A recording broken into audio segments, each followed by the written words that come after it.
So again, welcome everyone and thank you for joining us. We will begin shortly. We are recording this for our community partners and high school counselors to use in the future. Again, if you would not like to be part of the presentation, please turn your camera off and put yourself on mute. In the meantime, you can put questions in the chat and we will answer them as we are continuing through the presentation. Thank you and welcome.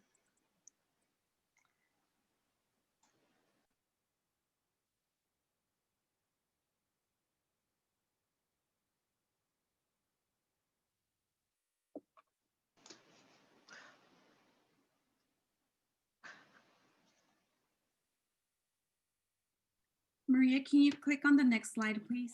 Okay. There you go.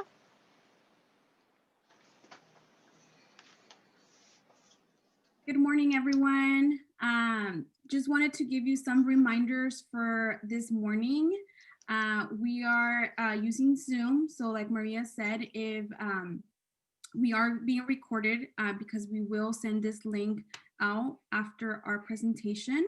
If you have any questions, concerns, please put them on the chat. We have our wonderful student ambassadors with us this morning, and we will try to answer any questions that you have this morning. So thank you again for being here.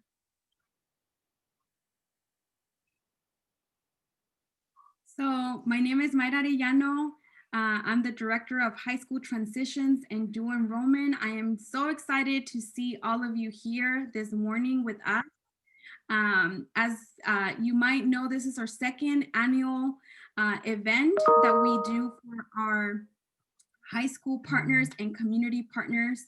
Last year we were at Cañada having breakfast, and this morning we're having some café, maybe some pan dulce, some tea in our homes.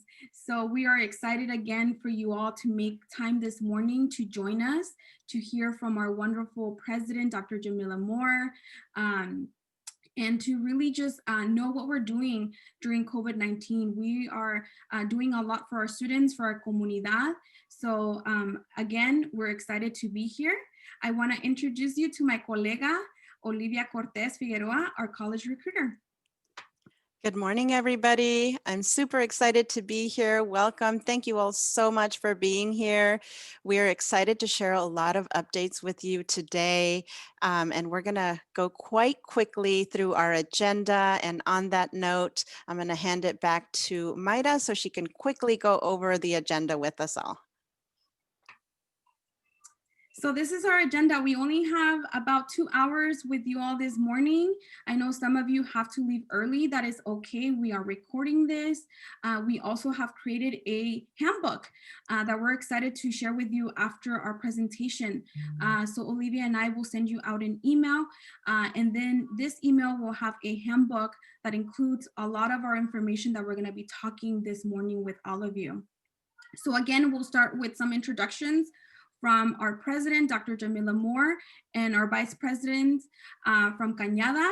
Then we'll move into a little bit about financial aid in our Promise Scholars program. We all know that you all have questions about financial aid and how are we supporting our students remotely completing the application. We are then moving to give you an update about our degrees and certificates. So Olivia will talk about our interest areas for which we're so excited. Then we have our amazing counselor, Nadia Cigoña, who's gonna talk to you all about transfer, and Mary Ho about our ESO Adelante program. Then we'll move in to hear about 3 of our really amazing career education programs. So we have 3 amazing faculty with us this morning. They're gonna showcase their program and again, share with you all how they're doing virtually teaching these classes. Then we'll move into our adult education program. So we have our ESL department here with us this morning and our College for Working Adults program. They will share with you how to enroll our students. We want you all to share this information to the comunidad to bring in more students and get them enrolled in our programs. The most exciting part, I think, and this morning will be our student panel. So we have 3 amazing students this morning who will share about their experience being a student during this pandemic, being taught online. And so they are going to share with you how resilient they are. And we're excited to have them this morning. At the end, we are going to do closing remarks. Olivia and I will share with you a little bit about the handbook that we have created for all of you. And this will be time as well to answer any of your questions. And then hopefully you can meet some of our faculty this morning who are not presenting today, but we can have some time for you to meet our faculty, some of our deans, and some of our staff. So again, it's going to be a really fast morning, but just know that we're recording and we'll be sending this after our presentation. So again, thank you for being here.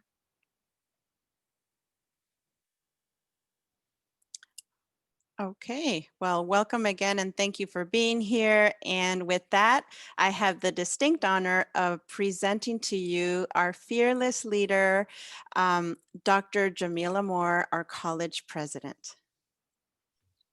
Thank you for Dr. that, Moore. Olivia. And thank you, Myra. It's so wonderful to be here with all of you, even if it is in a virtual world.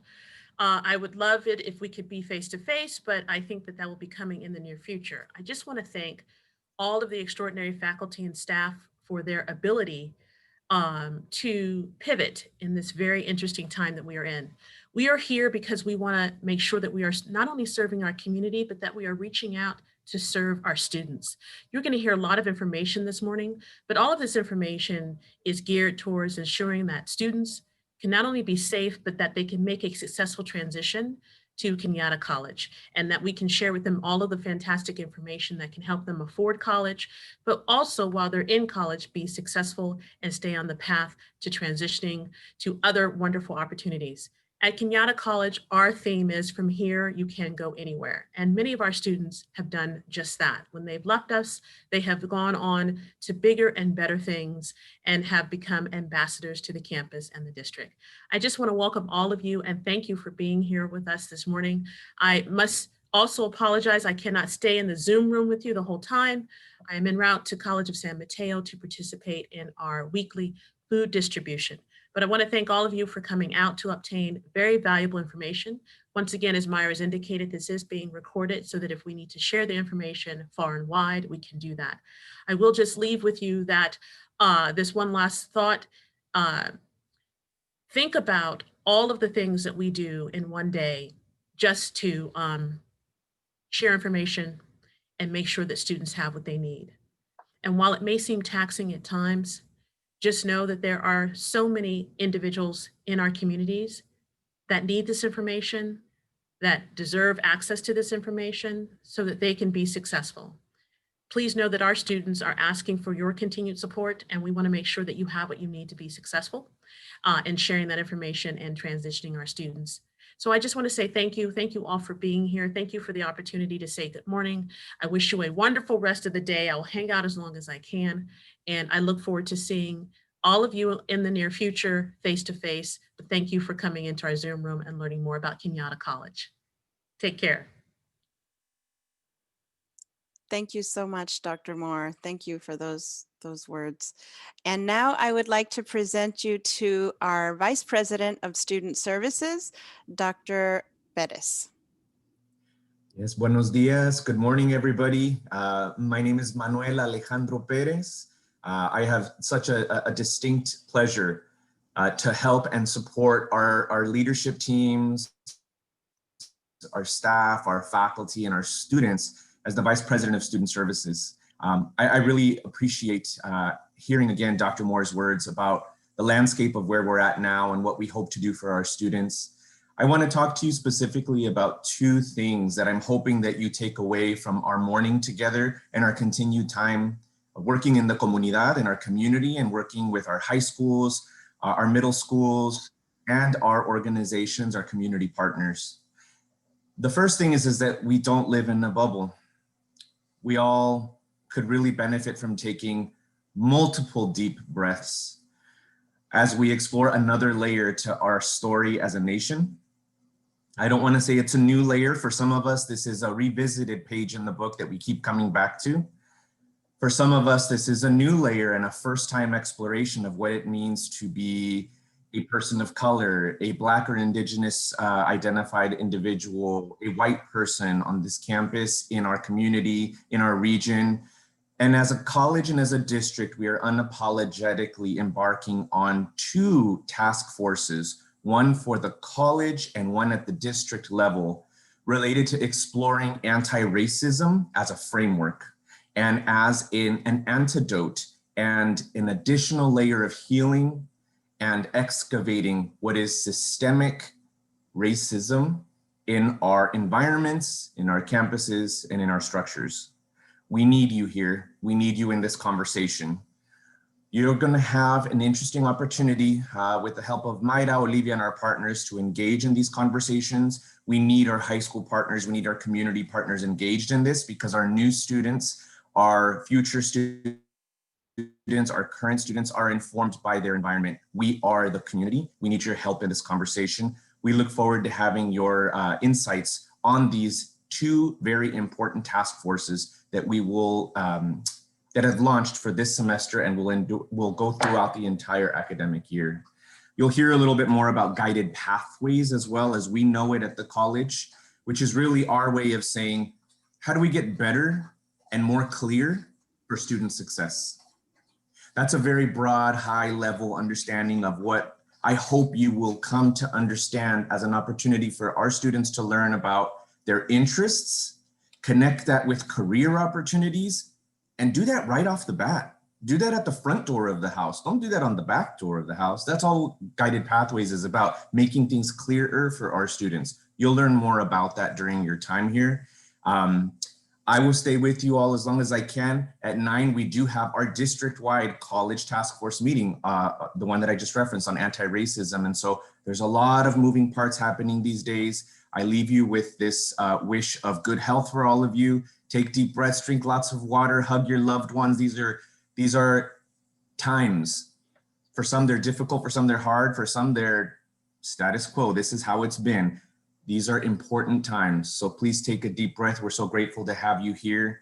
And I would love to pass the mic over to my colega, my colleague, our Vice President of Instruction, Dr. Tammy Robinson, who will share some words with you as well. Dr. Robinson. Well, good morning, and thank you, Dr. Perez. It's so great to be here with everyone this morning. I am Dr. Tammy Robinson, Vice President of Instruction for Cañada College. I'm honored to serve in this role, and I am honored to serve under the president of Dr. Jamila Moore, and side by side with my colleagues and students. Cañada College is a wonderful place for you to go. I was a community college student myself. I think it's important that we share our stories. It makes us more authentic and approachable. I went to a community college, not understanding college, being the first generation college student in my family. Again, I think that's important for you all to see us, see yourselves through us. The journey is a long one, but the journey is a beautiful one as well. And so Cañada College will be a wonderful place for you to come, explore. It doesn't matter whether we're in a Zoom world, it doesn't matter whether we're face to face, because we're still people and we still need each other. I feel as though I walk every day in the steps of, in the shadows of my ancestors, because I know so many could not do what I'm doing. I didn't even know that there was a college president. I didn't know that there was a vice president. I didn't know that this was a lane for me. So I want you all to feel comfortable in being uncomfortable and not understanding how college works. That's why you're here. You're here to understand. So each and every day I learn something new. So you never get there. You're like, I'm going to get there. You're never going to get there. And that's the journey of life. And so we're going through some really tumultuous times right now, but our ancestors went through way worse than what we're going through. So we just have to continue to get through. You know, sometimes that's the only way to go forward is through it. So we're going through it. We'll be able to help others.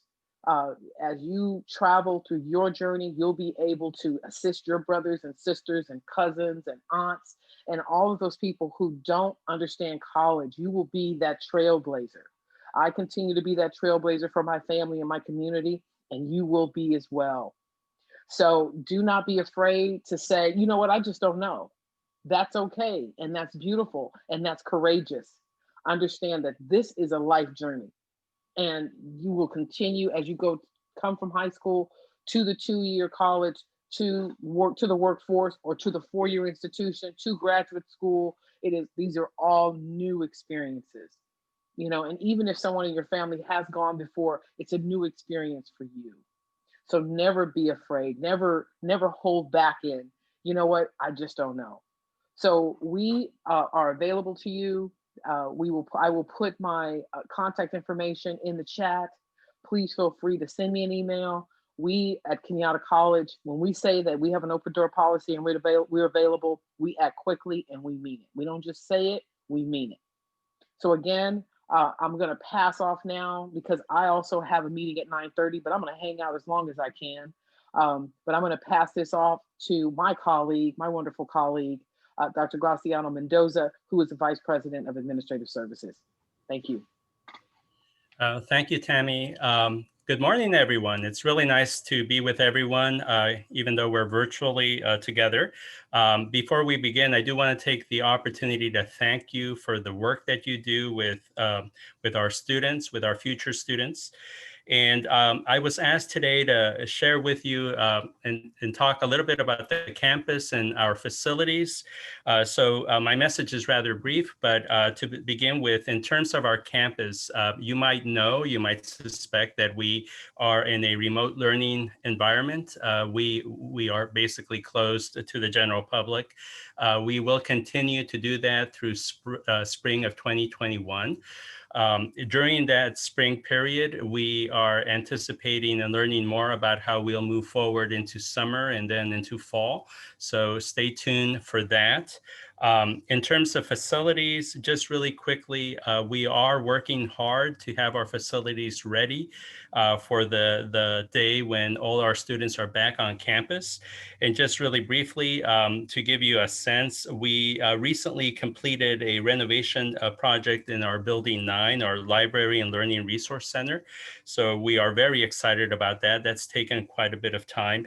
We also, before COVID-19 hit, we had just completed our Building 23, our Science and Technology building, a beautiful building that was used for one semester and is ready for use when students are back.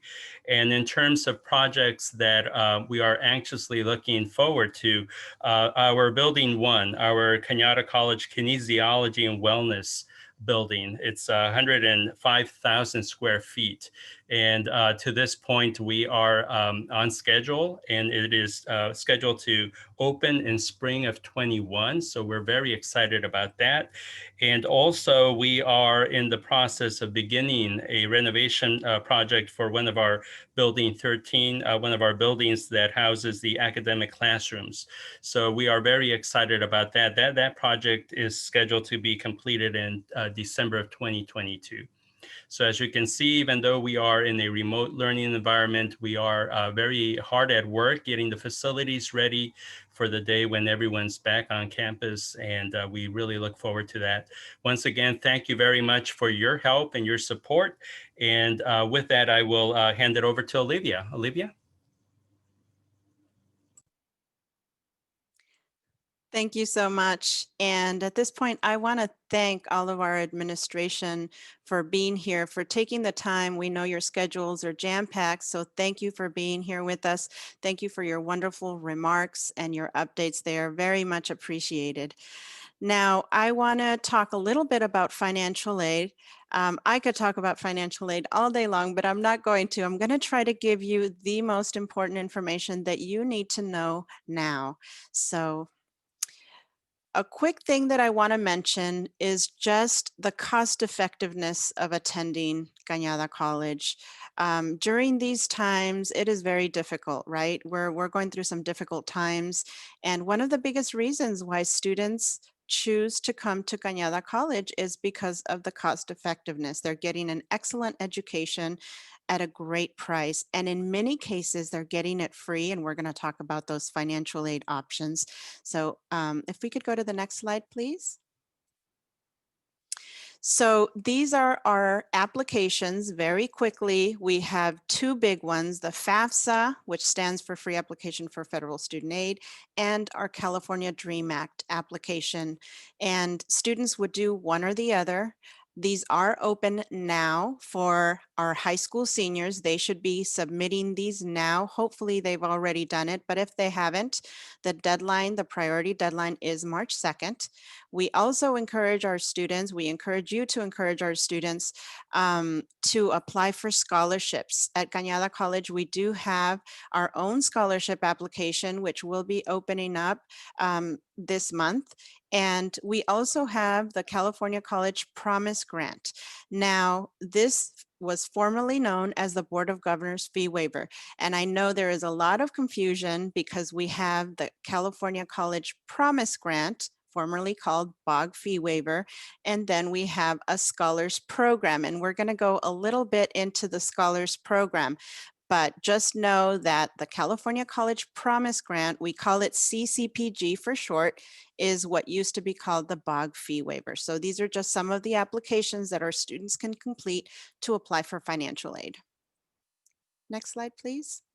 And so here is some important information that we hope you share with all of our students. Like I mentioned earlier, the application is now open for our high school seniors. They should be applying for the 2021 to 2022 application.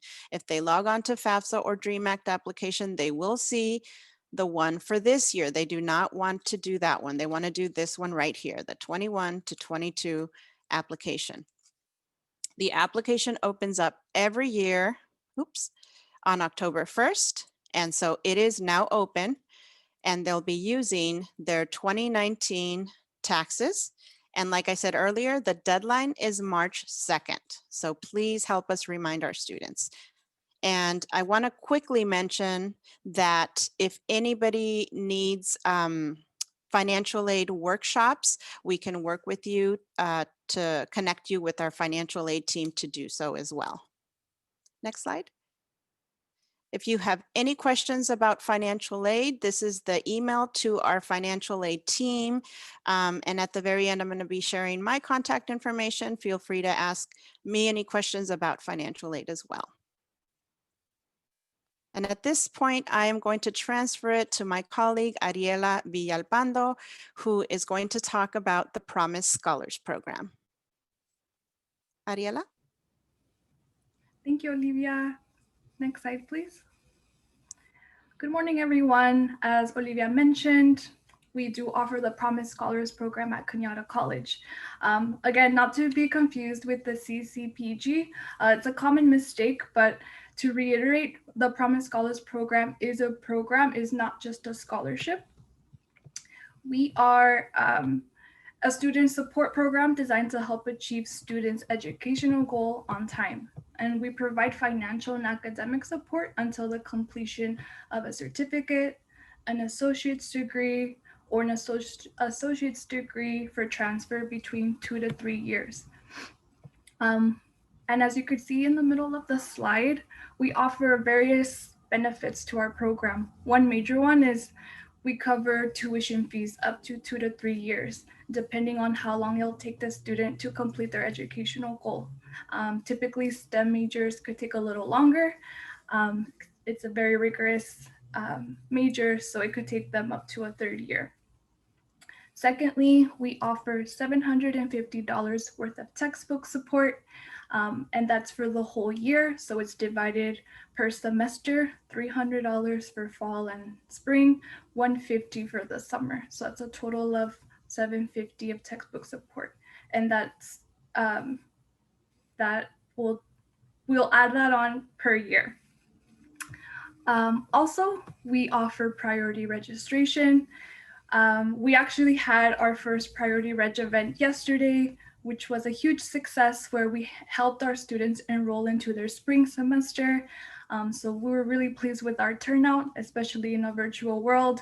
We were able to get our students in and offer them the academic support that they need so they could choose the appropriate classes for their spring semester. We also have individualized academic support.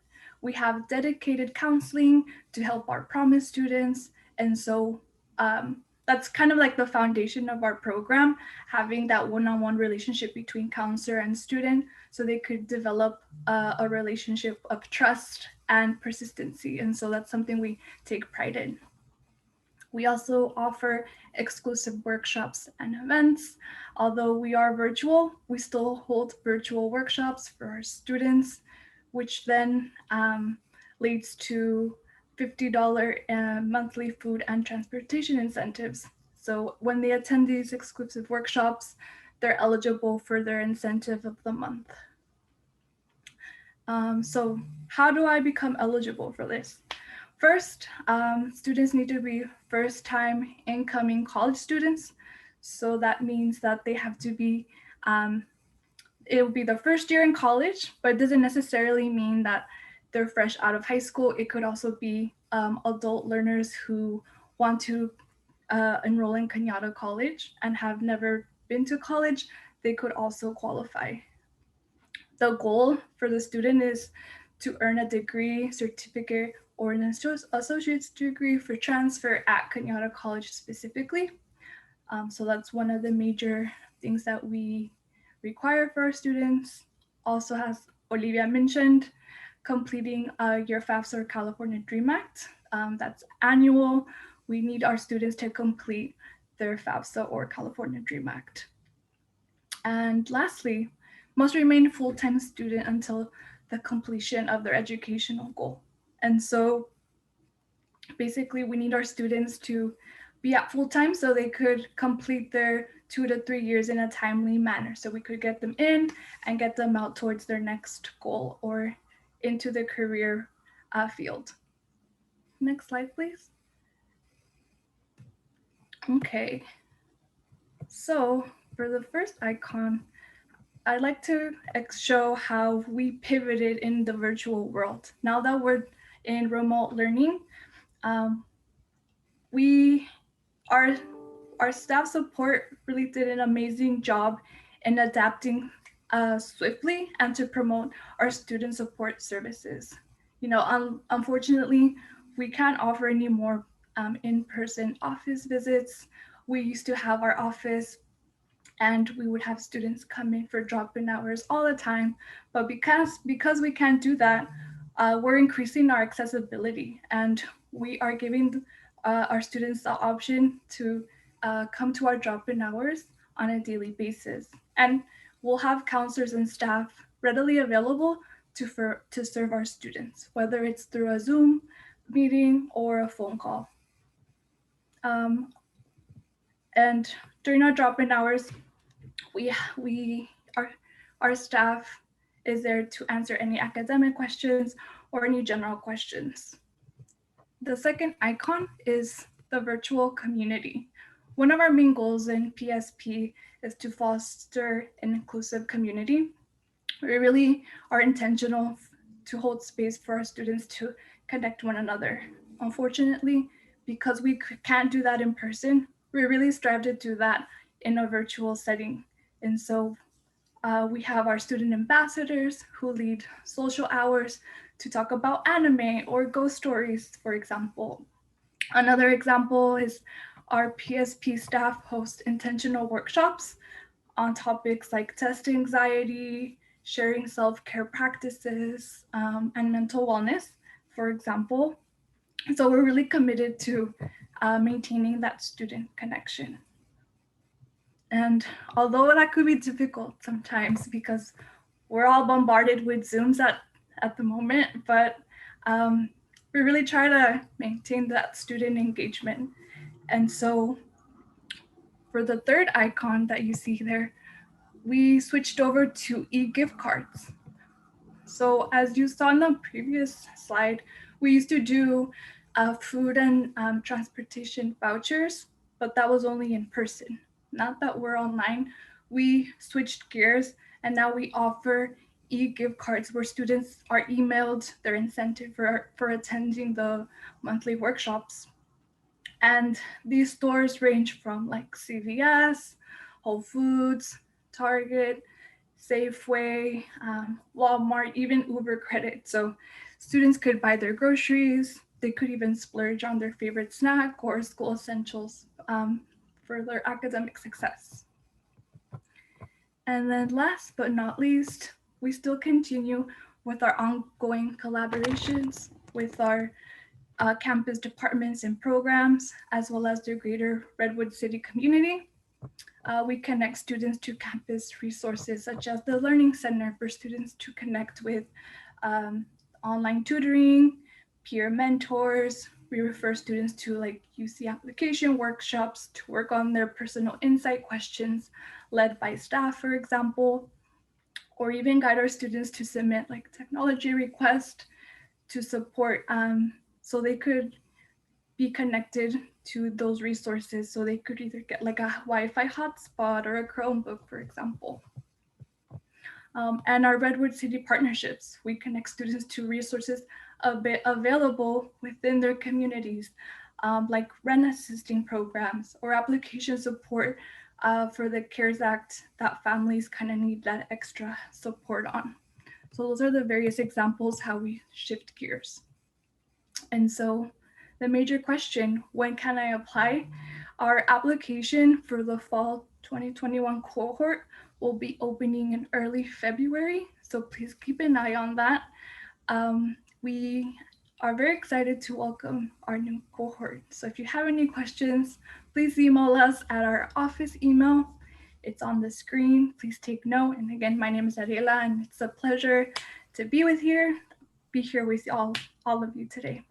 Olivia, thank you.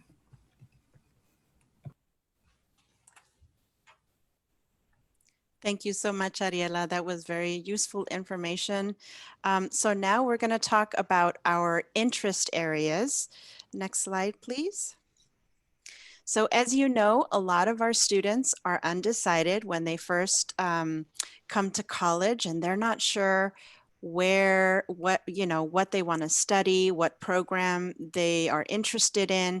And when they apply to Cañada College, they will be asked to choose a program or an area where they want to go into. And so sometimes it can be overwhelming. So at Cañada College, we created interest areas, and I'm not going to go too much into details. You can kind of see them, but out of all of our degrees, our 50-something degrees, we broke it down into 4 big clusters, as you can see here, to kind of help them, funnel it down to something that they would be interested in. So again, I'm not going to go over them, but you get the idea there. Now I'm going to go ahead and transfer it over to Nadia Segona, who is going to talk to us about transfer services. Nadia?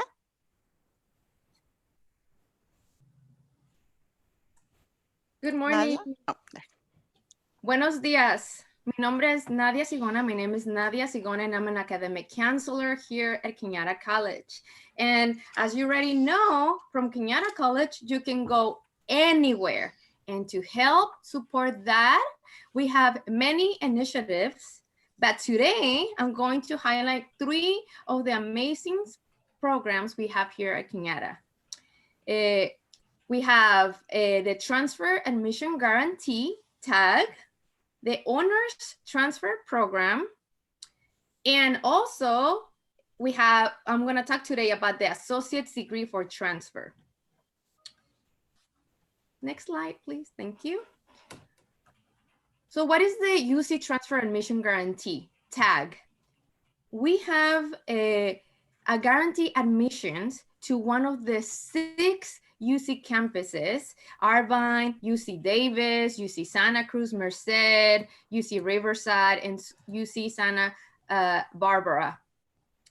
As you already might know, if you complete one of the different TAG eligibility criteria, which is on the next slide, please.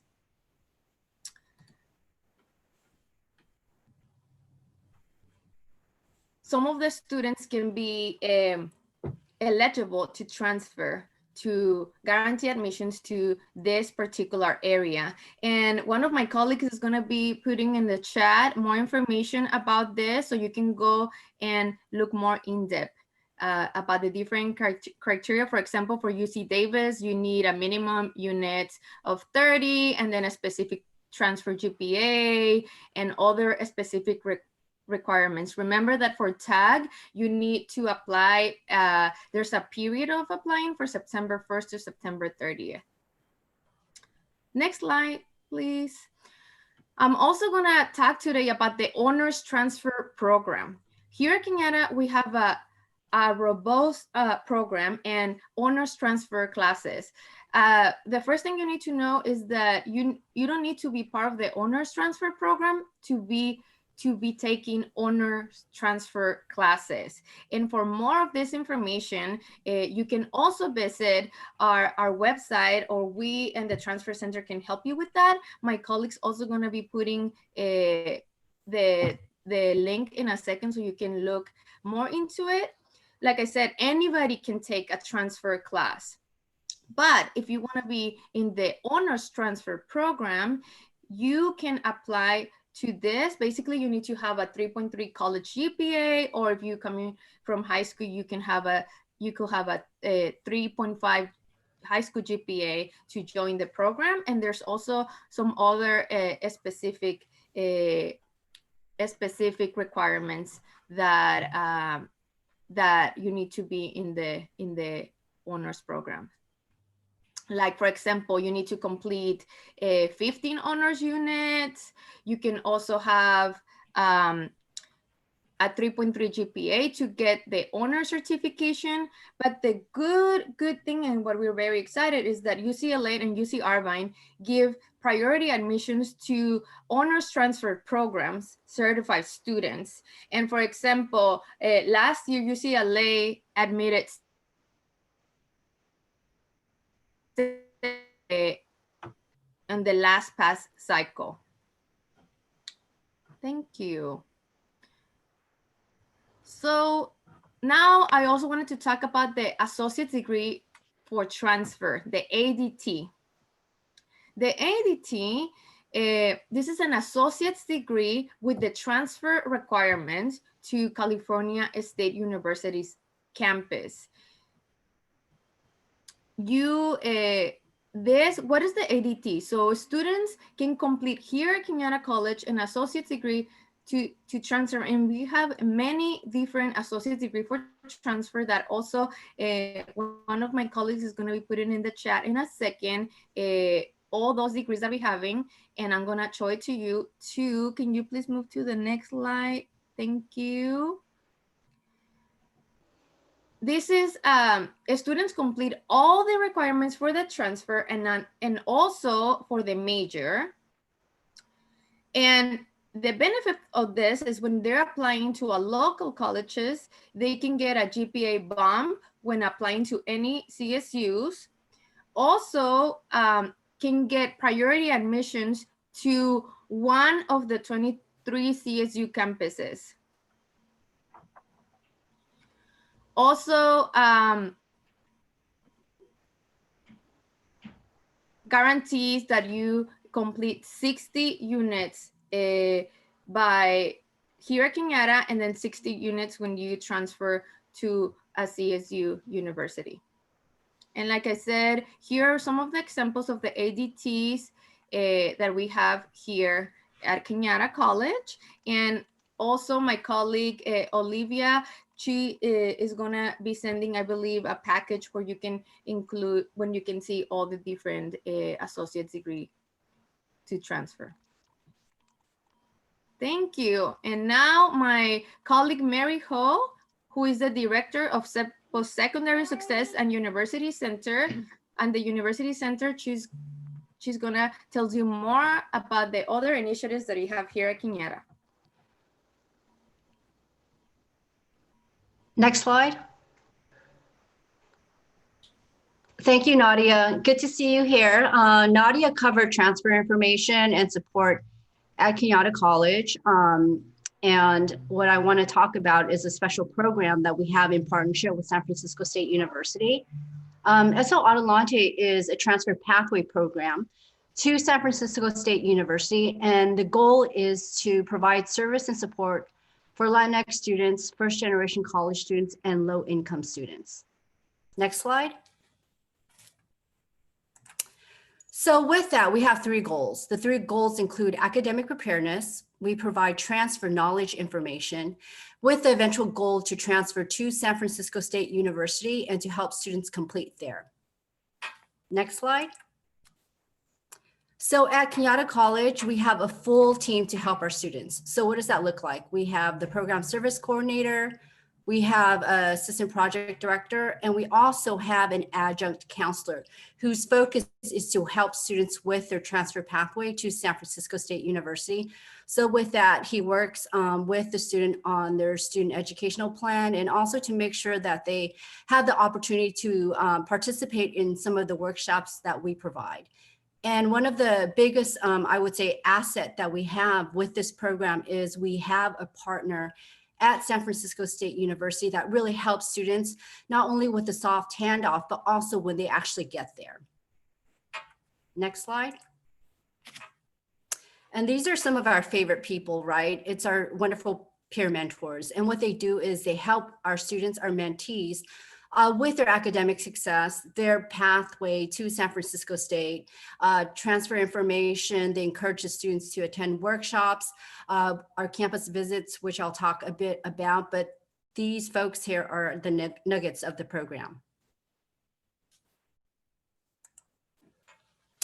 So how does it look pre-transfer? This is when students are at Cañada College and they're thinking about and have interest in transfer in general, but specifically transfer to San Francisco State University.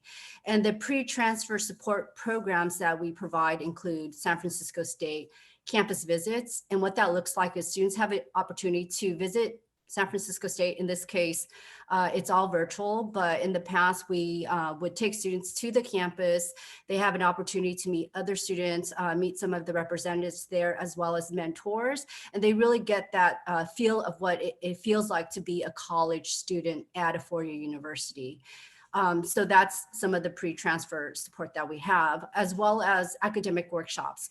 So that's some of the highlights, right? So we offer academic workshops, including education and human service, human development, business informational, and STEM workshop. And we work in partnership with San Francisco State University. And what that means is we don't only offer and share what programs we have here at Cañada College, but also what we have at San Francisco State. So they see that smooth transition over if they decide to pursue those type of academic majors and programs.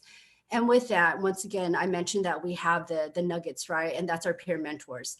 They provide that high touch piece. They're there to really help them with their academic success, to really make sure that they feel a sense of community. And then finally, the other pre-transfer support that we have is the Adelante Institute Plus. And what that means is students have a chance to take an online transfer support program, and students are placed in 3 different modules, depending on the number of units that they have. It's self-guided, they go on their own pace, and our mentors also help them with that program as well. And transition, what that means is this is a soft handoff to San Francisco State University. Jumpstarter is essentially our pre-orientation program for admitted students. So they get a feel of what else they might need before they actually head over to San Francisco State University. And with that, students also, once they're admitted, they get information about sneak preview and also other student orientation programs that they participate in. And they get a chance to meet San Francisco State peer mentors as well. So once again, if they want, they can be matched with a San Francisco State peer mentor. So that's the transition piece. And finally, we have the post-transfer. So we're not done with students once they transfer over. Our San Francisco State partner really works closely with our Cañada College students in that she keeps in touch with them. She allows them to be matched with a mentor, and also students get a chance to enroll in the History 451, which is a transfer course that students get a chance to build community, learn about San Francisco State University, and they meet on a weekly basis. And once they're there, there's the transfer the National Transfer Student Week and workshops that they can participate in, social events. And of course, the mentor piece is through and through the entire time that they're there at San Francisco State if they want to continue with that particular program. And with that, if you have any questions, feel free to email me. I'm happy to answer any specifics. It's a very robust program, and I'll make sure to include the website in this chat as well. Thank you.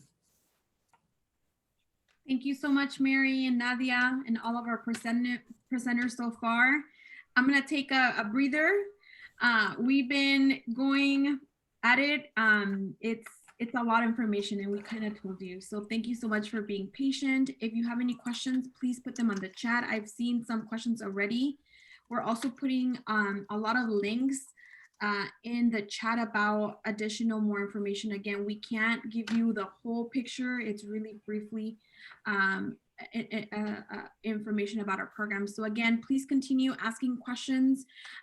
We will answer them as we can.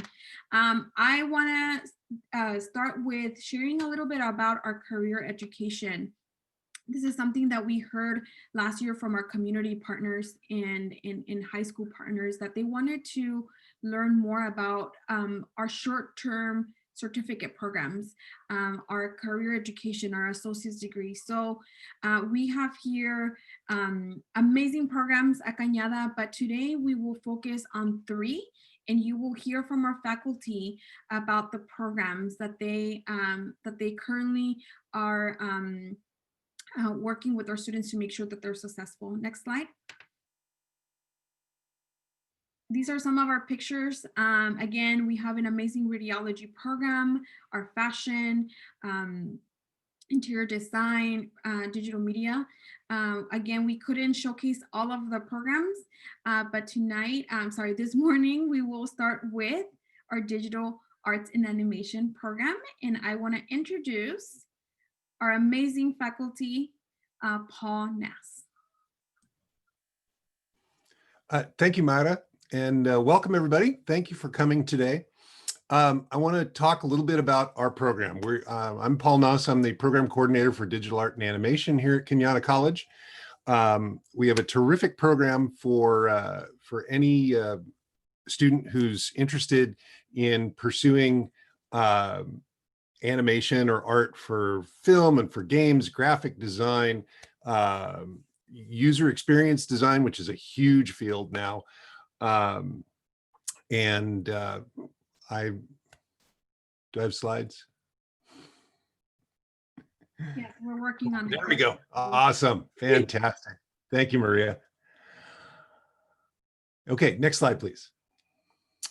So I want to talk a little bit about, who we are and what we do.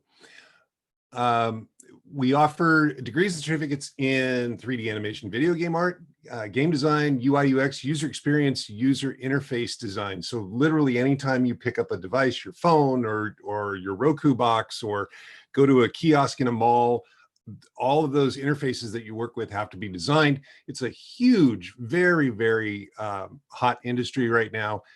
We've just started a program in that we're very excited about. Working in conjunction with folks from Google, among others. Digital imaging and photography, always a big a lot of student interest in that. Graphic design, and then a general degree in digital art and animation, which covers really a lot of different stuff. It's more of a utility, not utility is not the right word. It's a broader based sampling of everything. Our faculty, I'm very, very proud of our faculty. We have 100% industry experienced faculty. The people that are teaching the classes in our program have worked at places like Disney and Pixar and DreamWorks and Industrial Light and Magic, and game industry professionals from Sony Interactive and Play and Zynga and such. So we're bringing actual work experience into the classroom and presenting it, oftentimes with a lot of our adjuncts coming from the office and showing up in the evening and teaching those classes. So students are getting just firsthand information. We also bring in individuals from industry that have partnered with us. The image on the left, the gentleman who's presenting is Rex Grinion, who is the former head of character animation at DreamWorks when they had a studio here in Redwood City. He's a friend of the program, and he's been to campus many, many times. He loves our program. We work very closely with him. We also make sure that we take our students out into the field. The picture on the right is from a year or two ago when we went to the Game Developers Conference. A number of students went and were exposed to the game design industry. The gentleman on the left in that picture, by the way, the one with the massive amount of hair, is Truman Simpson. He's a graduate of our program. The way he describes our program is, I took my last final on a Thursday, I interviewed on a Friday, I started work on Monday. And he's now been in the industry for several years and is doing terrifically well. Next slide, please. So this is just a quick overview of the places that our students end up going. We have students that have gone to places and are working at places like Disney TV Animation, DreamWorks. Bento Box is an independent studio that's in Los Angeles and in New York. We have students that work at both locations. Game companies like Zynga and Big Fish and Play Studios, all here in the Bay Area. We also have students that have gone as far as New York. They've started their career here in the Bay Area. Now they're working in places like New York. We also have students that transfer. Some decide to finish up here and then start working right away. Others want to continue their education. We have students that have transferred to San Francisco State University, which has an amazing animation program. San Jose State University has an incredible program, very, very difficult to get into. And we send students there on a regular basis. Savannah College of Art and Design, another program that's in Savannah, Georgia, that has very high standards for admitting transfer students, and we have students go there frequently. CSU Chico recently started a game design program with a bachelor's degree, and we have several students that have transferred to that school and that discipline as well. So we're very, very proud of all the places that our students have gone. Next slide, please. But that's not all they do. While they're here at Cañada, our students take part in and volunteer a lot of times to take part in extracurricular activities that help them build their portfolio and give them some industry exposure. So, for example, Campus Movie Fest is an organization that goes around to college campuses all over the country and gives students the equipment and the ability to make a movie in a week. It's very intense. We've participated for several years now. For the last 3 years, students from digital art and animation have won awards both locally and nationally. And in fact, this year, out of the hundreds of campuses all over the country that participate in CMF, we are, first of all, we're the only community college that participates. Every other school is a 4-year school. And 2 of our students, Ivy Wooldridge and Elizabeth Birdwell, won Best Animated Film nationally this year. We're very, very proud of them. One of the byproducts of CMF is that students can be invited to the Cannes Film Festival in France to show their work and to participate in the festival. And for 3 years running, students from Cañada's Digital Art and Animation program have been invited.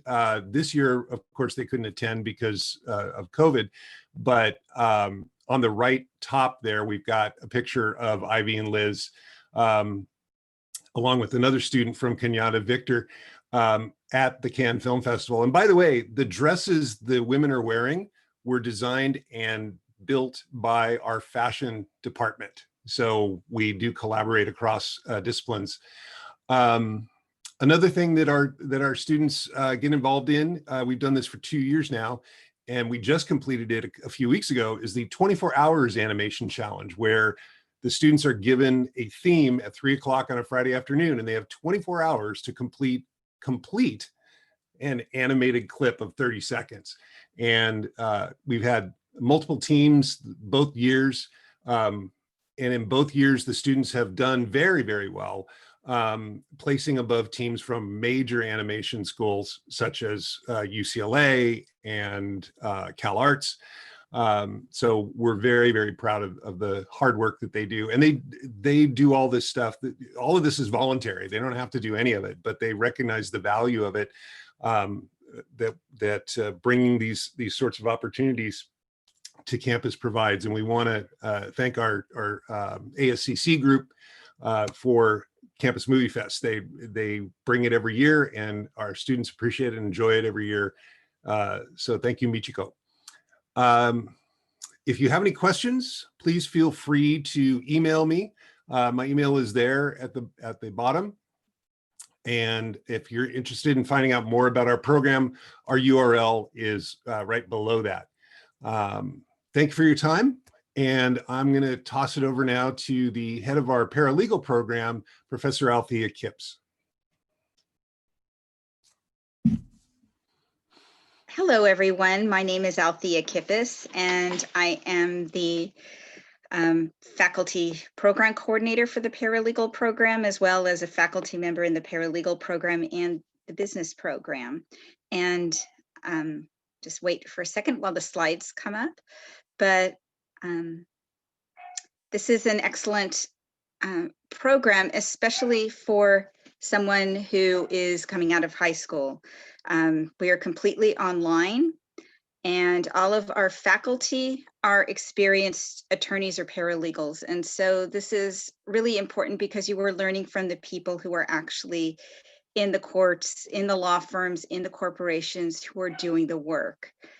We also provide an excellent internship program, and I have just some background about myself. I am an attorney and have graduated from the Haas School of Business, and I have been active in the legal community for many, many years, almost as long as I've been teaching at Cañada, over 20 years. So we have relationships with the legal professionals in the Bay Area. And our students who want to get actual experience that will lead to employment will enroll in the internship program. And that gives them an opportunity to apply the real world skills, what they learn in the class, to the real world.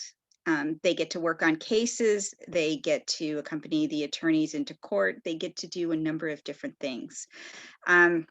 To be a paralegal in California, you have to meet the requirements set out in the Business and Professions Code, and our program meets that. And we also have a new litigation certificate. So if someone is interested in working in litigation, working with attorneys who are going to court, this is an additional program that builds on the courses that are already taken.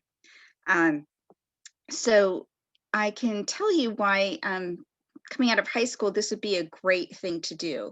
For one, the certificate, we can go to that. I don't know if there's a next slide. I know the PowerPoint has been changed a little. Is there another slide? Yeah, so this current profile of our program, we have a variety of people. So we have people who have just graduated from college and they're thinking about going to law school. This is an excellent preparation for that. Many of the courses that we have in our program are courses that law students take. We also have a lot of foreign attorneys who may be attorneys in other countries, and they come take our program to be eligible to enroll in a master's in law program at a law school and then sit for the California bar exam. And then we also have people who are working, who are looking for a change in career. And why this is, our mix of students is so wonderful, is that this gives everybody an opportunity to learn more about the different aspects of the legal field, especially when we have the foreign attorneys that are in our class, because we learn about international law and how legal issues are handled in different countries. And again, everyone, it's a very collegial program. People work together, and this is really a benefit to the students. But for students coming out of high school, this certificate can be completed in 1 year. And the other thing that's great is that while you were taking the paralegal courses, you can either enroll in the paralegal associate's degree program, or you can take classes in another major, such as business or economics or something like that, and then build on that. And after a year, once you have your certificate, you can work as a paralegal, and you will probably make significantly more money than working just in most jobs that college students take. So the hourly rates are very good. It also, again, depends on the person and their abilities and what they enjoy doing. So there's a number of different ways paralegals are used, and this certificate also transfers nicely into other programs. For example, business, having a paralegal certificate if you're working at a corporation is extremely helpful, because you're aware of the legal issues that can happen based on different things that the corporation does. So and then here are some of the classes that we have. So our program is really targeted to meet all of the needs of what employers are looking for. So right now, some really hot areas are immigration law. Our immigration law professor is a practicing attorney. He has 3 immigration law firms throughout the Bay Area, and he's very an excellent instructor, and oftentimes many of the good students in his class he hires for his firm. We also have electronic litigation. We have a new class of intellectual property, which is again another issue, another subject that having that knowledge and expertise will make you very marketable to law firms and corporations. Then we also developed an elder law class, which again, this is a growing area of the law, and this can involve estate planning, wills, trusts, elder abuse and neglect cases, nursing home litigation, things like that. Family law is also an area in high demand. And we also have our area of expertise in animal law. We are the only paralegal program in the United States that offers an animal law class. And our students who are in the program who've done this have gone on to work in nonprofits, Animal Legal Defense Fund, or humane societies or rescue groups. And I think we have the next slide that shows some of our community partnerships. So what our program does is we focus on building partnerships with the local community, the legal community and business community. All of these entities represented on this slide are supporters of our paralegal program. I want to point out each green corner is a nonprofit that takes additional space in San Mateo, Burlingame, extra space. They turn it into gardens, and then the food grown in those gardens is given to people who do not have food through this organization. And we have 2 interns who are working there. We've worked with the Transgender Law Center, doing their legal clinics. Consumer Attorneys of California supports our students and provides them conference opportunities. And we work heavily with the San Mateo County Law Library, located across the street from the courts, and the San Mateo County Bar Association, as well as the paralegal associations of San Francisco and Santa Clara County. So these partnerships benefit our students because they get students in front of the people who make the hiring decisions, and they see how wonderful they are. They can go from there. And this is one of our success stories. Eli Angodi came from Kenya. He came to Cañada. He earned his BA degree and then came to Cañada for his paralegal certificate. He also took the notary class that we have and started a multinational corporation. And so now he oversees notaries in the US and a number of other foreign countries, and is really, truly one of our success stories. So next, I'll turn it over to interior design. Thank you.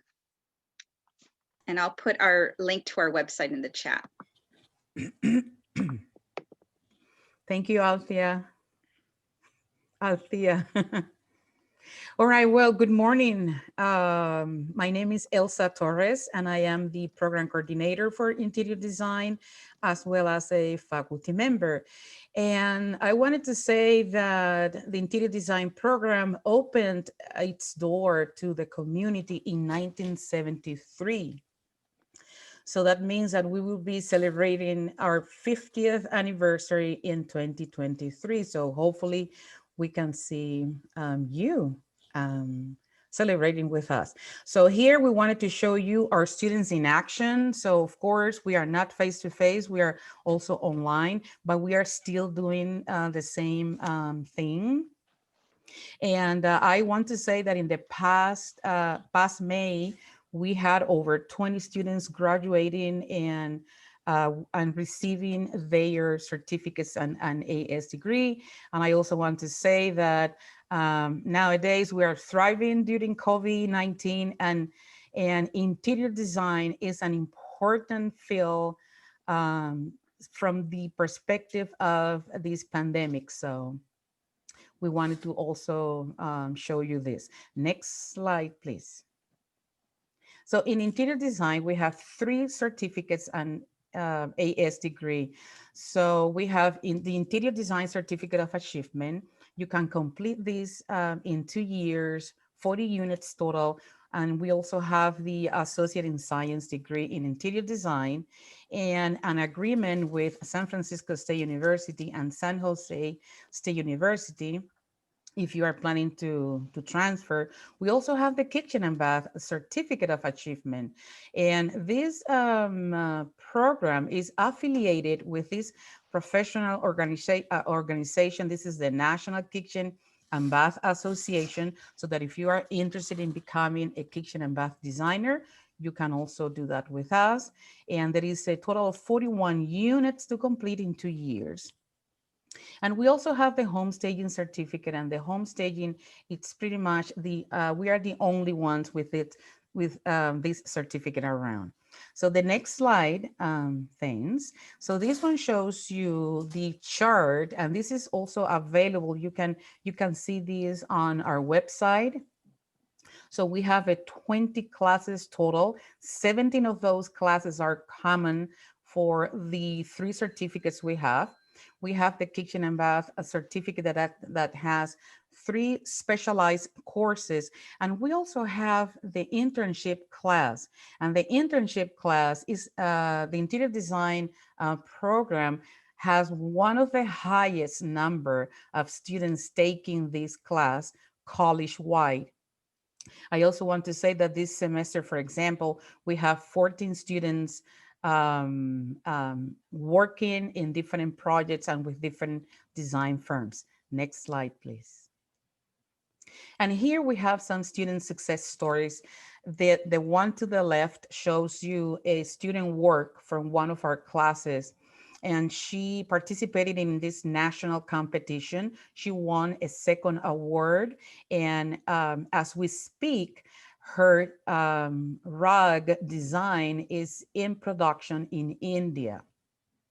The slide in the center shows you our student club board members. We have an interior design club, student club that is very active. And the one to the right shows you a Design Excellent Award-winning student. She is a former student. I want to say that our students are employed by Google. When we say Google, that means that Google has a design team. So our students are employed by local design and architectural firms, plus some showrooms around the Bay Area, such as Restoration Hardware and Harvest. Next slide, please. So the question is, well, what you will learn with us? We say changing life, transforming spaces. So the picture to the left, I'm showing here the before and after. So you can see a bathroom, a very tiny, difficult, tight bathroom for the person in a wheelchair. And then to the right, you can see the new oasis for this couple.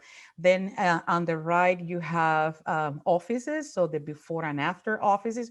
And below, you can see some students' work, and those are generated by computer programs. Next slide, please. And we want to thank you on behalf of our fantastic faculty members. So, and again, if you have any questions, my information is below. And I'm pretty sure that Myra will share that with you. And the next slide, I just want to say that, again, thank you so much. So have a wonderful day and stay safe. Hope to see you soon. Bye. Thank you so much, Elsa, Athea, Paul. You guys are wonderful. Thank you for sharing a little bit about your program. If we can go to the slide before, it has our link to our career education. There's videos, there's contact information on how to contact if you have students who are interested in our specific programs. Again, these programs are, you can finish in 2 years and get a job. And a lot of our students need that right now, especially right now. They can't afford to go straight to a 4-year. They really want a career that they can come, get in a degree, and then start working. So please make sure you share this information with your students, with your colleagues. This will be included in your handbook. We have more information in the handbook specifically that talks about our career education program. So thank you again for our faculty who were here this morning to present. Now, I know we're going to speed it up even a little bit faster because we are towards the end. We have our amazing student panel waiting to share their story. But before we start with our student panel, I want to focus now on our adult students, our students who maybe, they're not straight out of high school, they're working. So I'm going to introduce Jose Zelaya, our program director for College for Working Adults. Thank you, Myra. Good morning, everyone. How's it going? Hope everyone's doing well. Have a cup of coffee ready to go. As much as what Myra said for introduction, my name is Jose Zelaya. I'm the director for CWA. And CWA is essentially a program for our students that if most of us have experience working and going to school, we know it's not that easy, right? It's a little hard, especially for our high school students going into college for the first time. They might not know, what that organizational piece looks like, if they're able to balance those classes or they're able to get the support they need on campus. So this is the college's answer for that, right? Is giving access and opportunity to our working adults. And this is part-time, full-time, whatever challenges they may be facing, even outside of working. And this is what our program offers. We offer 6 degrees. Much of them are ADT, so associate degrees to transfer. And the main thing about our program is it's pre-designed. So if you see all these degrees in front of you right here, we have a pre-designed curriculum plan for each of these classes. So what that means is each of these classes are going to be either hybrid, online, or going to support the student in some way while they're working. So all these classes are designed to support the working adult. Again, this could be a hybrid, online, fully online, or evening classes, as sometimes our students are working through the day. And this is a very special program in the Bay Area. There aren't too many programs that allow our students that have CWA restricted courses, meaning only college from working adult students can take these classes. Now, I said access before. We are open to the college for any of our programs, whether it's Promise, Trio, EOPS, to take advantage of our program. Because again, we want our students to be able to not to have to think about, okay, which class do I take here? How does this work with my work? How do I talk to my boss? So we like to say in CWA that you only have to have a conversation with your supervisor once, because most of our classes are scheduled either on Thursdays or Saturday evenings. And we can talk a little bit more about that personally once we get there. And again, what we aim for is student-centered. We want to make sure that we're meeting the students where they're at. So if they're coming from high school, if we have some friends and families that want to give college another try, we're going to meet our students where they're at and what their needs are. So if we can go into the next slide, I can talk a little bit more about what we provide.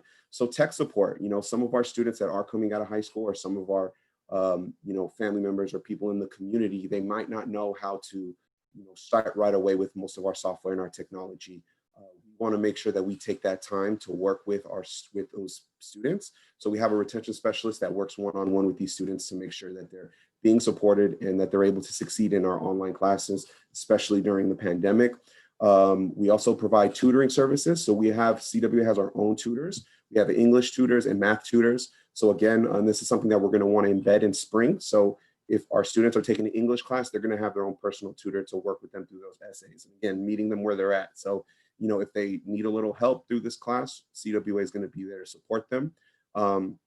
Financial aid, that's one thing we don't have is a financial aid component. But again, as I mentioned, most of our wonderful programs on the college do have financial components, and they're more than, we're more than happy to collaborate with other programs. But of course, we also support and make sure that we provide you with that information to get, money and free money and scholarships and all that good stuff. Priority registration. So as mentioned, no one else can take these classes if you're not part of CWA. So you'll have guaranteed enrollment. So you'll always have your classes.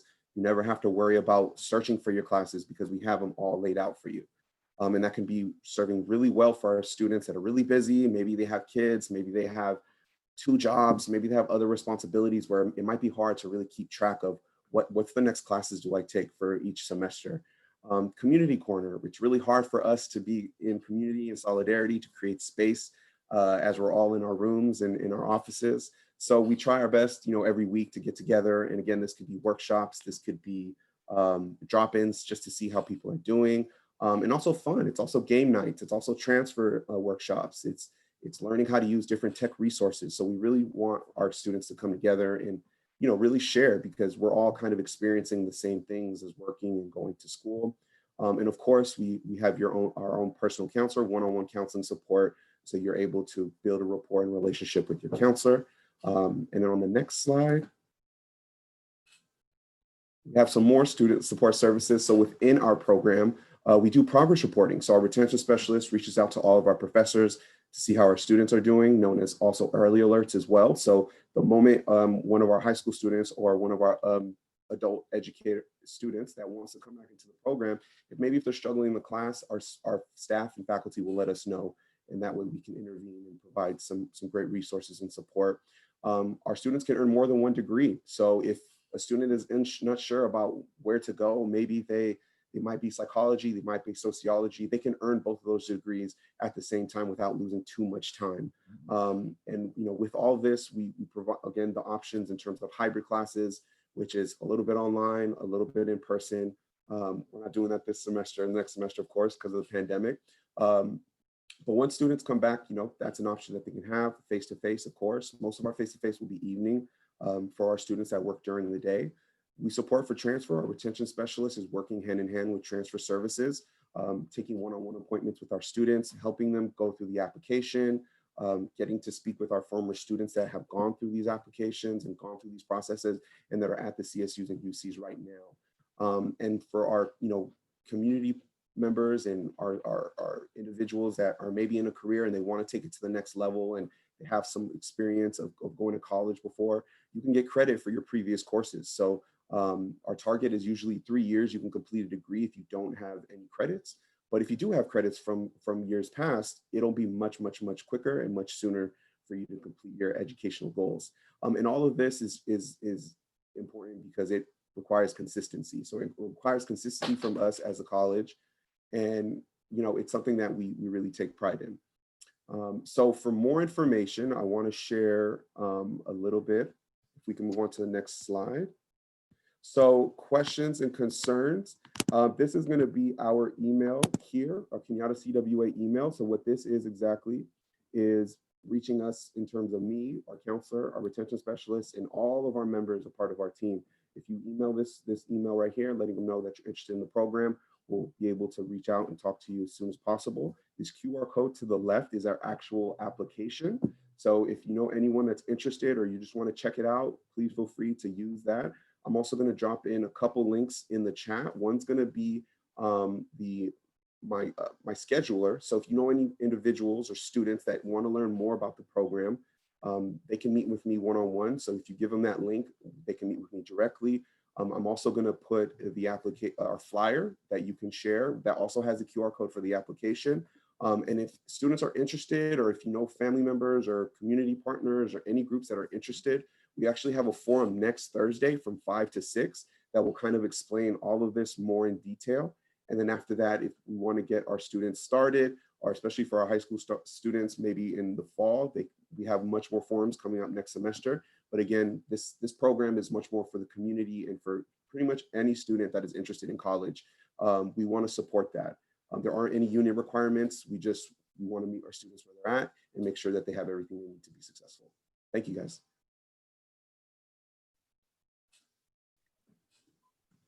Thank you, Jose, so much. And now I want to introduce Diana Espinosa, who will talk more about our ESL department. So Diana, if you're here, please go ahead.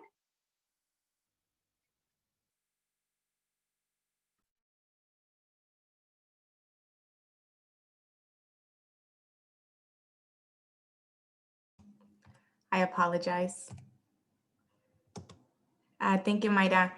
So as she mentioned, my name is Diana Espinosa. I'm the retention specialist for the ESL department. I am the main contact for students while in our program. So this is our mission. ESL at Cañada is focused on college level ESL and teaches students academic language so that they can succeed in transfer, certificate programs, and degrees. The goal is to give students the tools and the confidence so that they can take any class in all of the disciplines offered at the college. So now I want to introduce my colleague, Janet Ramirez, Excel Transition Coordinator.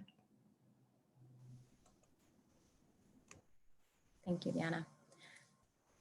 So something I want to highlight about the ESL department is their involvement with the community and their many collaborative efforts.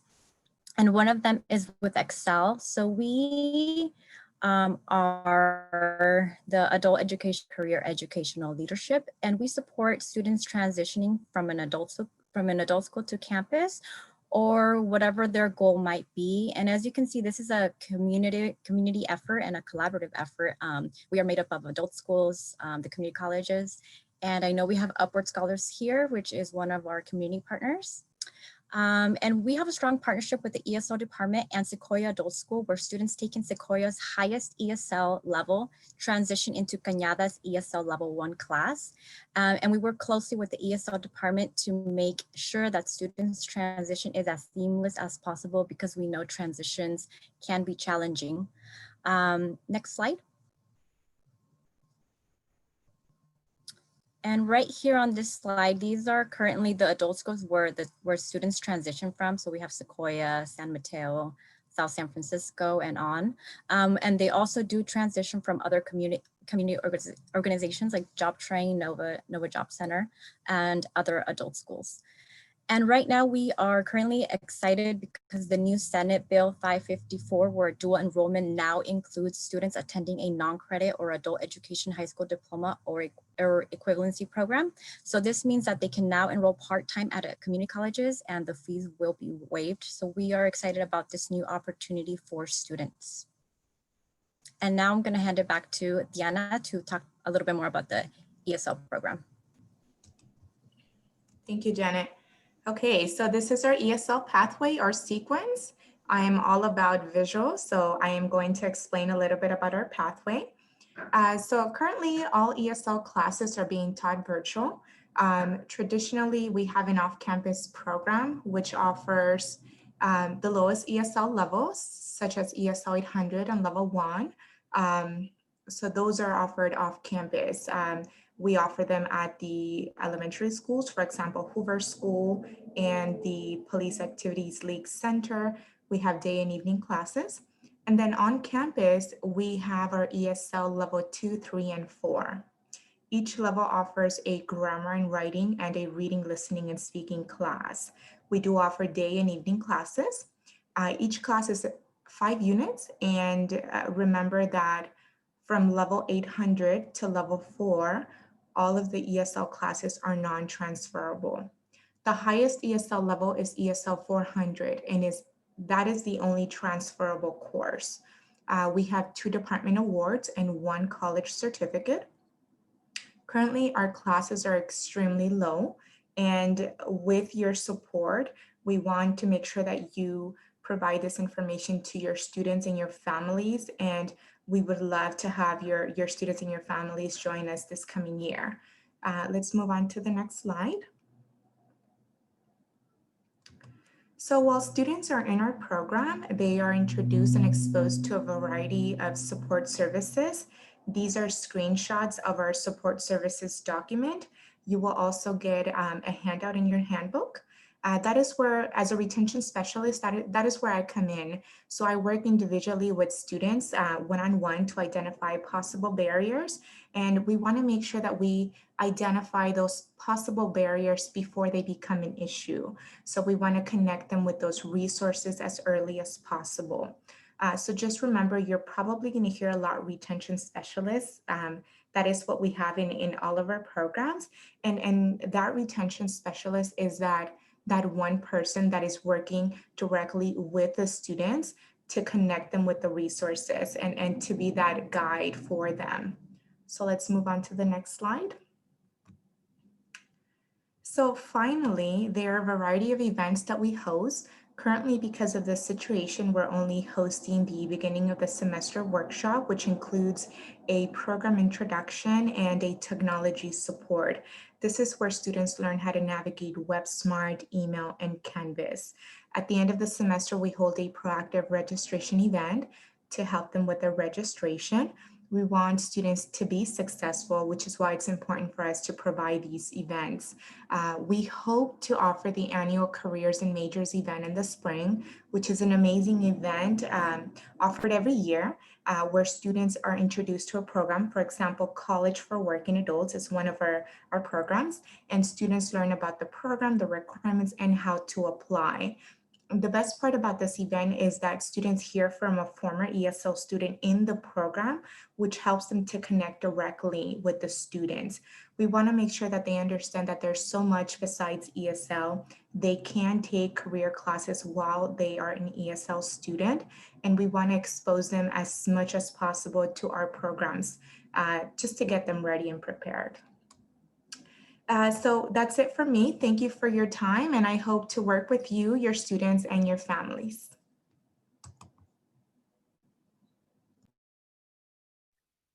Gracias so much, Diana and Jose and Janet, for sharing these amazing programs for our students in the community. Now we are going to move to our student panel. I want to introduce my colleague, Michiko, who is going to be introducing our students. So again, thank you so much for being with us this morning. We're almost towards the end, so if you can stay with us, we have one last thing to do. Good morning, everyone. My name is Michiko Kealoha, she, her, hers, and I get to work with students in student life. And it's wonderful that we'll leave this morning hearing from our students. The panel will go until 10:15, and then we'll do about 5 minutes for question and answer. And so I really want to welcome Chili, Brittany, Kimberly, and JJ. Thank you so much for spending your Friday morning with us and sharing your stories and experiences. So we'll start with Chili. Thank you again for being here. So to open, can you tell us a little about yourself, major, year, hobbies, and any special programs you're affiliated with? Thank you, Michiko. Hi, everyone. My name is Chili Muntian. My pronouns are she, her, hers, and I'm part of STEM Peer Mentor Program and also associated student of Cañada College. My hobbies are playing music. I play piano and ukulele, and I think one of my hobby that I just picked up is learn how to skateboard, because I bought myself a skateboard during quarantine, so that could be like an outdoor activity that I could do alone. Yeah, and I start to cook more too. Thank you. Thank you, Chili. Brittany, can you answer the same question and let folks know kind of who you are and what you're involved in, what you're studying? Yes, good morning. My name is Brittany Zamora Delgadillo. I am a first-generation Chicana student. This is my second year here at Cañada. I am affiliated with Puente, EOPS, Promise, and I am a peer mentor for Eso Adelante. Some of the hobbies that I have been doing for a couple years and picked up is teaching and dancing Mexican folkloric, scrapbooking, and spending time with my family. Thank you, Brittany.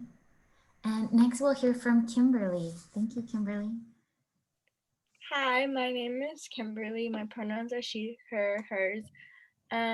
My major is business and child development. I'm an SO Adelante and BTO mentee, and I'm also a leader for InterVarsity Club. My hobbies are baking and spending time with my nieces. Thank you, Kimberly. And do we have JJ on the call still? Yeah. Right. Wonderful. Thank you, JJ. So hi everyone, my name is Jesus Robles, but I go by JJ. I'm a computer science major, and this is my third year at Cañada College. My hobbies consist of either making 3D animations or skateboarding. I love to skate, and I am affiliated with the STEM Center and the Promise College program. Wonderful. Thank you all so much again for being here and telling us a little bit about you. This is a lot about kind of the transition to online learning. So if you're willing to share, what's been maybe one of the hardest things of your transition to online learning? And we can kind of keep that same order. So we'll start with Chili. Yeah, thank you, Michiko. The hardest part about switching from in-person learning to online learning for me, since I am a STEM major student and my major is animal biology, it requires a lot of hands-on experience. I got so many lab classes like physics lab, biology, chemistry. It's so hard to do online those lab virtually. So basically what I'm doing right now is watch a video, and answer some question, try to come up with a lab report. I just feel like I got the lack of that experience of like doing everything by myself, and it feels like it's harder to understand the materials and harder to learn. And also I don't have any motivation to learn when it's virtual, so it's the hardest part that I trying to work on it and still working on it. It's because like at the beginning when during last spring when we switching right away from virtual to online, I have like a morning class for my chemistry at 8 a.m. So usually I will wake up at 6:30, get dressed and drive to the college, and then I will be awake by then. But because of my 8 a.m. class at home, it just like I woke up at 7:50 and then I'm still kind of like half asleep. So basically I don't really like focus on my class. So I think that's like the hardest part. Thank you for sharing that so honestly, Chili. Brittany? Thank you, Chili. I think the hardest part about transitioning, at least for me, was finding a balance between school, work, and personal life. I sometimes found myself staring at a computer for almost the whole day. And like Chili mentioned, really the hands-on classes, we really aren't getting that same support or the same education through that. I mean, they do the most they can, but I think really the science classes are the ones that are, at least for me, I'm lacking on because we're not physically there. And although there are virtual simulations that are pretty similar to almost real life, it is a bit harder in online. Thank you, Brittany. Kimberly? So I guess the hardest part from transitioning from person to online is just keeping up with schoolwork and how to manage time better, since like you're at home, it's like really hard to concentrate, and because like you have your phone or you have family. Like I have 2 nieces living with me, so it's pretty hard to concentrate on my classes, and that's just been the hardest part for me.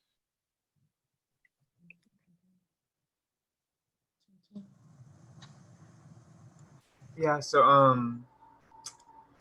for me, the hardest part about transitioning to online learning has been just not being on campus.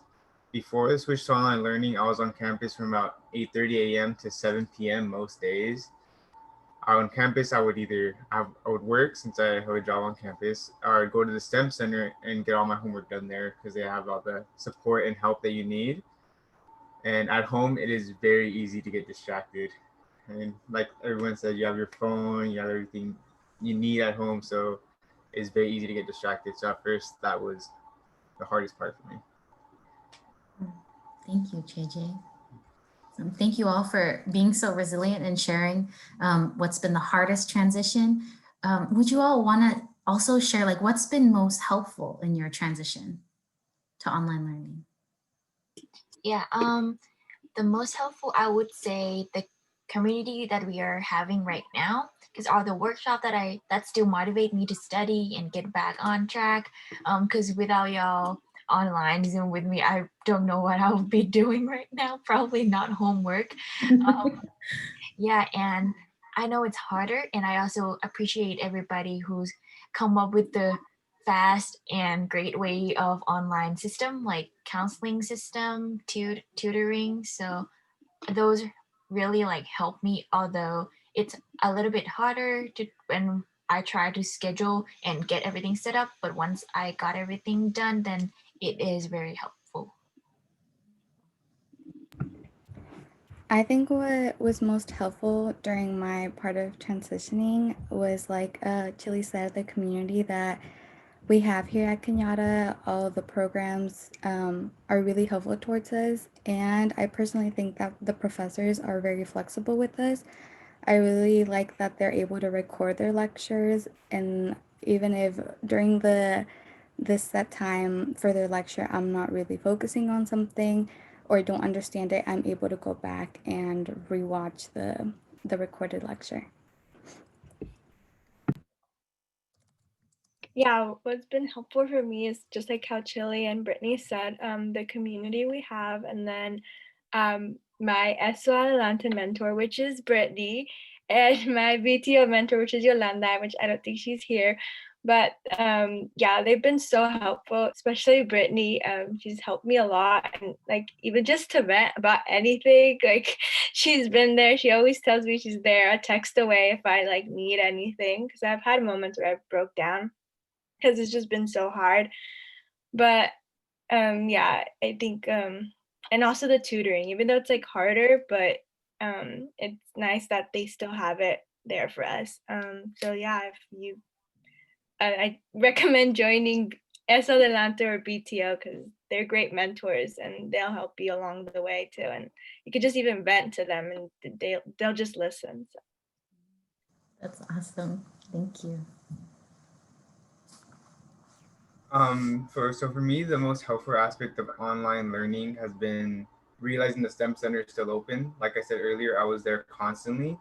And at first I didn't realize that they still have tutoring, they still host epic sessions. So once I realized that, it was very helpful because I'm taking physics now online, and it's very different not actually having to go to a lab and just doing everything online, watching videos. So I found the STEM Center and going to the epics have been very helpful. And another very helpful, I guess, program or aspect has been the Promise and Senate Study Hour, because I like how it provides me social time with other students, so kind of like that campus feel, and it still gives me a nice place to do homework and study with other students. Awesome. Thank you, JJ. It's great to see you every week there too. So for you all, thank you for sharing that. Would you also be able to share kind of what your experience has been like signing up for classes or even getting ready for transfer since you've transferred online learning? Yeah, to sign up for classes, I know my priority registration date, it was yesterday, so I woke up at 7 a.m. anyway, and it's very interesting. I think I told some of y'all, like, usually we have to look at the classes on web schedule, and we'll see like the days and time, and then we have to figure out which class to pick based on the professor, also based on days and time, that we won't make it conflict with other classes.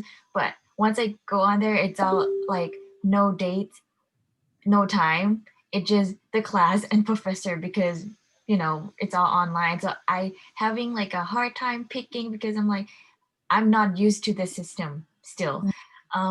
Yeah, and for transfer, I met with my counselor, Sandra from STEM Center. So she's like STEM specialized counselor. So she helped me with all my SCP to get me ready and make sure that I got all my GE classes done. And also Gonzalo, if you're here, thank you so much for helping me with my PIQ, Personal Insight Question. Yeah, thank you for all the workshops so that I have been attending, and that is also helpful. Thanks, Chili.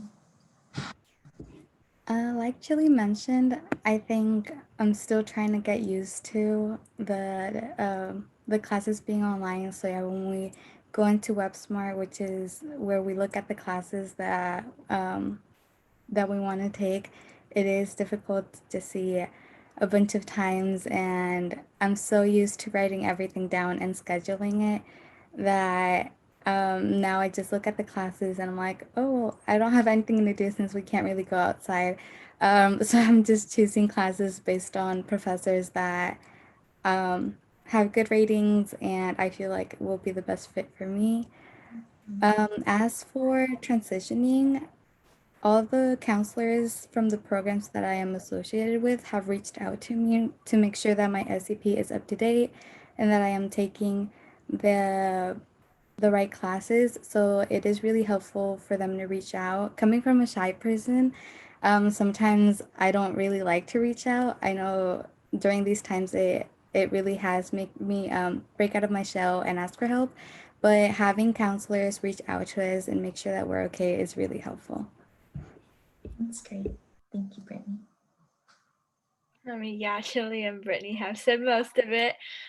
But yeah, I mean, it's just kind of weird going on to web schedule and seeing that there's like no times anymore and you don't have to like, I used to like have a paper and like write all the days out and be like, okay, this is the time for this class, this is time for this class.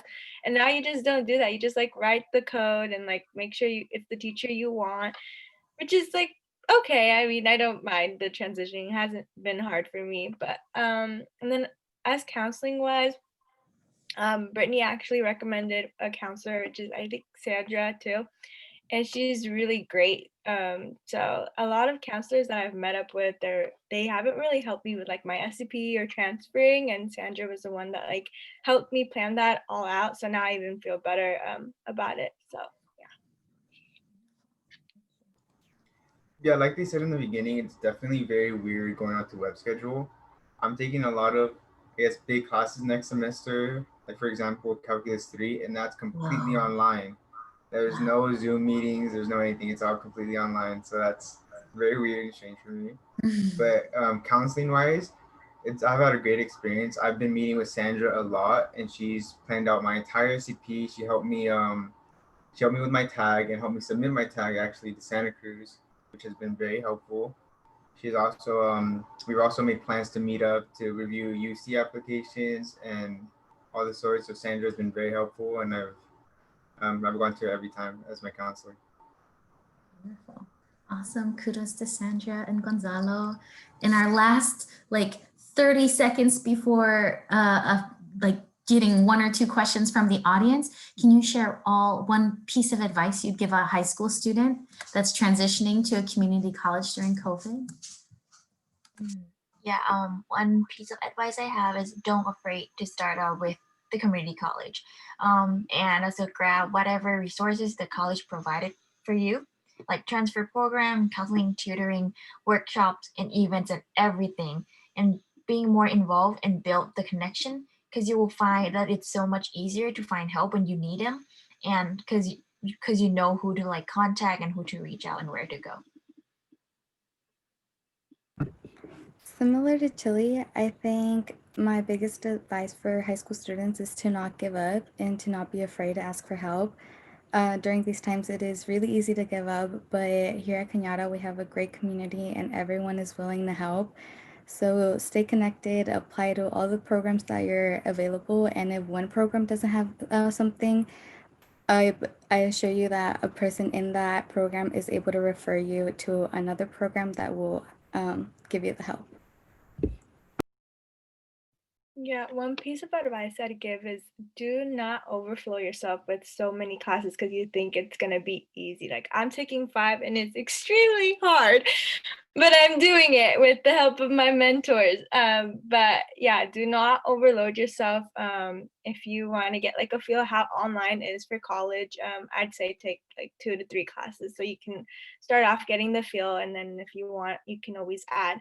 but do not overflow yourself. Also, as I mentioned earlier, join ESO Adelante or BTO, and you'll get great mentors that you can vent to, and they'll be there with you and support you. So, yeah. Like Kimberly said, I would really recommend joining a program, but I would also, I guess, like to say to any incoming high school student is just take advantage of all the resources Cañada offers. There's a lot of resources there, like just anything you can. If you're a STEM major, go to the STEM center. There's always the struggle. You're gonna always need help, so they're always there to help you. There's tutors for every class is just waiting there to help somebody. So just go get help if you need it. Take advantage of the resources. Thank you all so much. Y'all are super inspiring, and I'm glad we could start our weekend off hearing from all of you. Thank you. Myra, I know we're over time, so I don't know if we can do Q&A. So I'll, I see you nodding your head. We can maybe take 1 or 2 questions from the audience. Okay, perfect. You can feel free to come off mute if you're able to, or write it in the chat for the students.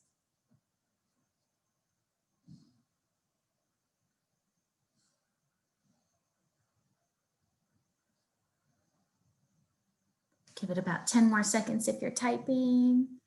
Lots of folks are giving y'all major props. They appreciate it. Okay, we have a question coming in. What do you like best about Cañada? Okay, I'll answer.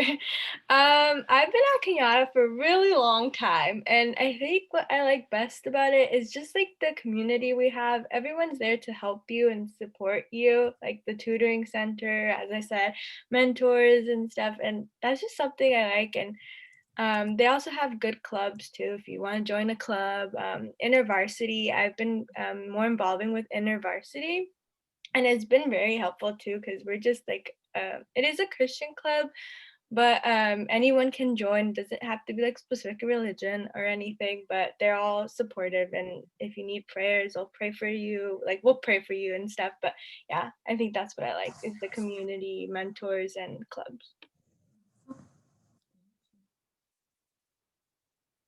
And we can also end with what inspires y'all to keep studying so hard?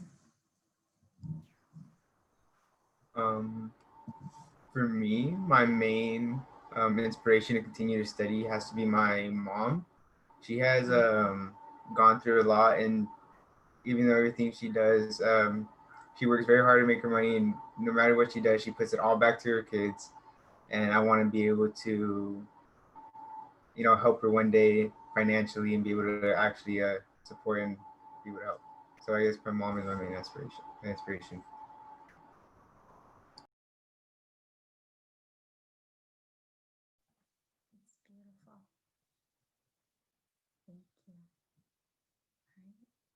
Thank you all so much again for being here and sharing. You're very inspirational, and I'm so lucky that we all get to work with you. Thank you. Myra, back to you. Thank you, Michiko. I want to say thank you to Chili, to Brittany, to Kimberly, to JJ. Those were just beautiful words. And as we are transitioning this week, it's been heavy. All of us, we've been breathing a little bit too hard. We've been, you know, it's been a hard week. And so just ending this morning with these, with you students really motivating us and reminding us why we're here this morning, why we work as a community to make sure that you all get what you need. So again, thank you so much for being here this morning. If there's any more questions, or if you want to connect with Michiko, who is the manager of our student leadership program here at Cañada, please connect with Michiko. She posted her email on the chat. I think it's always nice to hear from the students' perspective of why choose community college, why choose Cañada. How are they really being resilient during these times? If you want us to come and present at your high school, at your community center, and for our students to share their story, I think we can do that. We would love to go and really make sure that our students are being heard during these times. So again, muchísimas gracias. With that, I want to turn it back. We are literally minutes from ending our presentation. Maria, next slide. I'm going to turn it to my colega Olivia to remind us all about how do we now, next steps, and how do we help our students if they're interested in coming to Cañada. What are the next steps? Thank you, Mayra. So very quickly, I want to say how inspired I am by the students. That was really touching, and yeah, we're here for you guys, and that ends my week so well. Okay, so some quick steps on how to become a student. The very first thing you would have to do is submit a college application, and we're in the middle of doing a bunch of application workshops at all of our local high schools, partner organizations. So if anybody is interested, because the application is now open for students who plan to come to Cañada College in the summer or the fall of 2021. The applications are open. I've been getting a lot of emails from you, the high schools, counselors, our community partners, and yes, we are doing application workshops. So if you are interested, please contact me and I will be happy to come over and do a step-by-step. I literally take the student slide by slide, step by step on the application so that they don't feel lost. So next slide, please. And just a reminder, all our summer and fall 2021 applications are available online. So if students are interested again, they can apply and our semesters are open. So please again, know that Olivia is here to support you. Yes, definitely. And one last, so this is a picture of our beautiful campus. Next slide, please. Very quickly, I am going to share with you, this is my email address. Contact me with any questions you have about Cañada College. If I don't know the answer, I will connect you with somebody on campus who does know the answer. And also, I just shared through the chat a quick handbook where it has a lot of links. You can even take a virtual tour, how to apply, who to contact. It has my contact information as well. So hopefully you will find that useful. And again, we are here to help you. So feel free to contact us directly or even link us with your students, email us and go ahead and link us. Thank you all so very much for being here. And are we doing Q&A, Mayra? Yes, so I'm gonna, if Maria, if you wanna share now in the PowerPoint, we have a few minutes. If you all have to leave, we understand. We are all busy, it's Friday. If you wanna stay behind, please stay behind and we are here to answer any questions. Again, Olivia shared a handbook on the chat. We are gonna also email you this handbook with all of the information that we spoke about this morning. I know we went a little bit fast, but we wanna connect with you in the community, in the high schools, to make sure that this information is being given to our students and to our comunidad. So again, thank you so much. I'll turn it to Maria.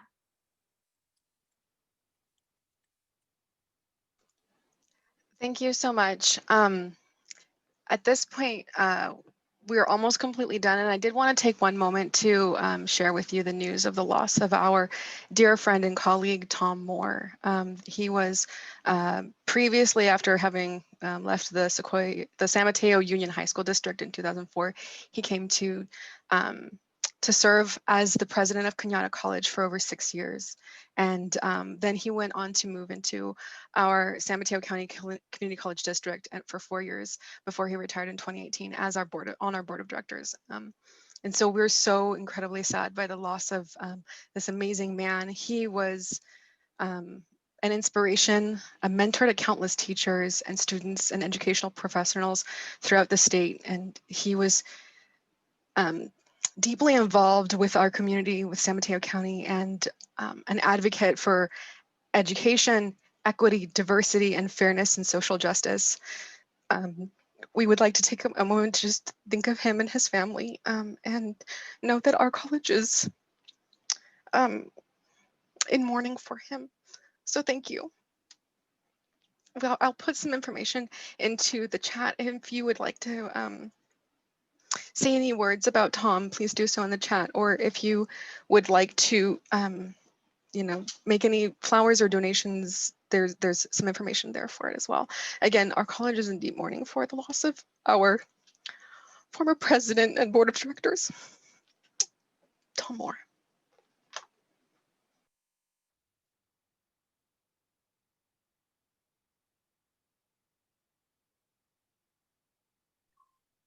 Thank you, Maria. Thank you so much for sharing that message. I know we all have been impacted by the news, and I know Maria gets emotional because she knew Tom and all the amazing work that he did for Cañada, for the community. And so as you can see, we are a familia here at Cañada College. We all work together. We're going through it, but we are really happy that you're here with us this morning and connecting with us. So again, if you have any messages for Tom, for the family, I know Maria's going to put some information there. If there's any questions for us, we will stay here for another 5 minutes. If you have to leave, again, muchísimas gracias. Thank you so much for joining us this morning. We really appreciate you all. Again, thank you.